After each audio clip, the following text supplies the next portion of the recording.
Hi guys, welcome back to my channel. So তোমাদের মধ্যে অনেকেই আছো যারা শ্রীরামকৃষ্ণ দেবের জীবনী পড়তে চাও, বাট অনেকে অফিসে যাও, স্কুলে যাও, আর অনেকের ঘরের কাজ করো, যাদের কাছে ঠিক সময় থাকে না তার জীবনী থরলি পড়ার জন্য। কিন্তু আমরা চাইলেই সংক্ষিপ্ত জীবনী পড়তেই পারি। তো সেই রকমই আমি একটা বই নিয়ে এসেছি, লোকশিক্ষক শ্রীরামকৃষ্ণ। এই বইটি আমার গুরুদেব শ্রীমৎ স্বামী প্রভানন্দজি মহারাজের লেখা। তো এই বইটার দাম মাত্র 40 টাকা। দেখতেই পাচ্ছ বইটা কতটা পাতলা।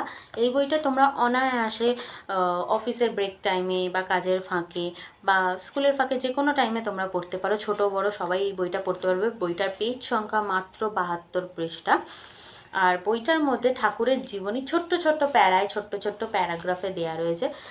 যেমনটা এখানে দেখতে পাচ্ছ যে এইখান থেকে একটা প্যারা শুরু হয়ে এখানে শেষ হয়েছে, আর এখান থেকে একটা প্যারা শেষ হয়ে এখানে। তো খুব ছোট ছোট আকারে ঠাকুরের জীবনীটি এইখানে তুলে ধরা হয়েছে। তোমাদেরকে আমি যদি একটা পড়ে শোনাই তাহলে তোমরা হয়তো কিছুটা বুঝতে পারবে।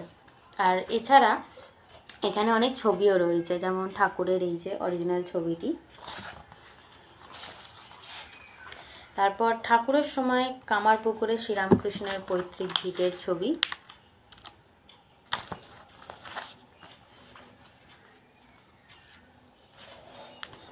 কামারপুকুরের হালদার পুকুর, কামারপুকুরে মানিক রাজার আম বাগান,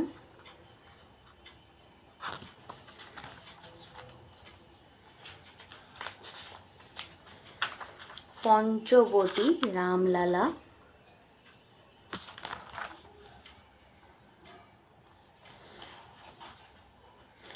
স্বামীজির ছবি। এছাড়াও অন্যান্য ছবিও ঠাকুরের গৃহী ভক্তদেরও ছবি দেওয়া রয়েছে। তো আমি তোমাদেরকে যেটা বললাম যে এখান থেকে আমি একটা ছোট্ট প্যারা তোমাদেরকে পড়ে শোনাচ্ছি লোকশিক্ষক শ্রীরামকৃষ্ণ বই থেকে। শ্রীরামকৃষ্ণ সকলের, প্যারাটা দেখতেই পাচ্ছ কইটুকুনি। মার 5 ছেলে, সকলের উপর তার সমান স্নেহ, সমান ভালোবাসা। রোগা আর দুর্বল ছেলের দিকে মায়ের নজর বেশি থাকে। সকল প্রাণীর জন্যই ভাবতেন ঠাকুর শ্রীরামকৃষ্ণ, বেশি ভাবতেন মানুষের জন্য। মানুষের মধ্যেই ভগবানের বেশি প্রকাশ। যারা গরিব, যাদের কেউ ঠাঁই দেয় না, দূরে ঠেলে রাখে, তাদের জন্য তিনি বেশি করে ভেবেছেন। বিবেকানন্দ ঠিকই বলেছেন, সকলের উপরে শ্রীরামকৃষ্ণ। অপর কারোর মধ্যে সে প্রীতি নেই, পরের দুঃখে এমনভাবে কারো হৃদয়ে কাঁদেনি। ঠাকুর প্রথম আলাপেই মানুষকে ভালোবেসে বেঁধে ফেলতে পারতেন। এমনই তার ভালোবাসা যে প্রত্যেকেই মনে মনে ভাবত ঠাকুর তাকেই সবচেয়ে বেশি ভালোবাসেন। সুস্থ সবল জ্ঞানী গুণীকে তো সবাই ভালোবাসে, কিন্তু ঠাকুর শ্রীরামকৃষ্ণ যেমন তাদের ভালোবাসতেন, তাদের চাইতেও বেশি ভালোবাসতেন এইসব গরিবদের, সমাজে যাদের ঠাঁই দেয় না তাদের, বঞ্চিত অবহেলিত মানুষদের। ঠাকুর শ্রীরামকৃষ্ণের জীবন কথা অবাক করা সে কাহিনী। এ কি মানুষের কাহিনী না দেবতার কথা? তো এইরকমভাবেই ছোটো ছোটো ঘটনা দিয়ে ঠাকুরের জীবনীটা এই বইটায় দেওয়া রয়েছে। এছাড়া তোমরা আরও অন্যান্য ছবিও এর মধ্যে পেয়ে যাবে। আর দ্বিতীয় কথা, এই বইটা হচ্ছে রামকৃষ্ণ মিশন লোকশিক্ষা পরিষদ নরেন্দ্রপুর থেকে এই বইটি প্রকাশনা হয়েছে।